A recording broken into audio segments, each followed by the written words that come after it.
আরে বাবু দেখ, আমি তোর জন্য কত সুন্দর তরমুজ এনেছি, নে এটা খা, অনেক মিষ্টি এটা। আরে বাবা, তরমুজ তো অনেক মিষ্টি, ওরা তাকিয়ে আছে কেন?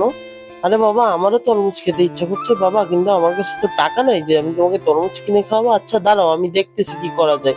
যাই মাটির ব্যাংকটা নিয়ে যাই। বাবা নাও, এটার মধ্যে কিছু টাকা আছে, এটা দিয়ে তরমুজ নিয়ে আসো। আরে বাবা, এটাই তো শুধু 2 টাকা।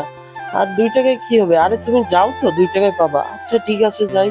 যে বাবু, আজকে মেয়ের জন্য তরমুজ আনতেই হবে, দাঁড়াও আমার বাবাও তরমুজ নিয়ে আসতেছে। আরে বাবা, তুমি তরমুজ খাবে? এইটা খাও। না না আঙ্কেল, আমার বাবা নিয়ে আসবে, আমি সেটা খাবো। কিন্তু তার আগে বলে যাও, তোমাদের কাছে কোনটা সব থেকে বেশি দামি, 1 বস্তা টাকা নাকি মা বাবার প্রতি ভালোবাসা?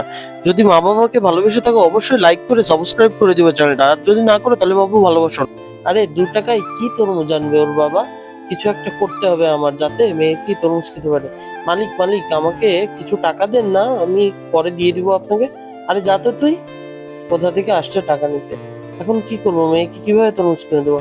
আরে ভাই, 2 টাকা আমার খুব প্রয়োজন, আপনি ওই 2 টাকা আমাকে দিবেন। এই নেন, আপনাকে আমি তরমুজ দিব। ঠিক আছে ভাই, অনেক অনেক ধন্যবাদ, এটা আপনি রাখেন। এই মা, কান্দো না, এই নাও তোমার জন্য তরমুজ আনছি। যাক, বাবা আনছে।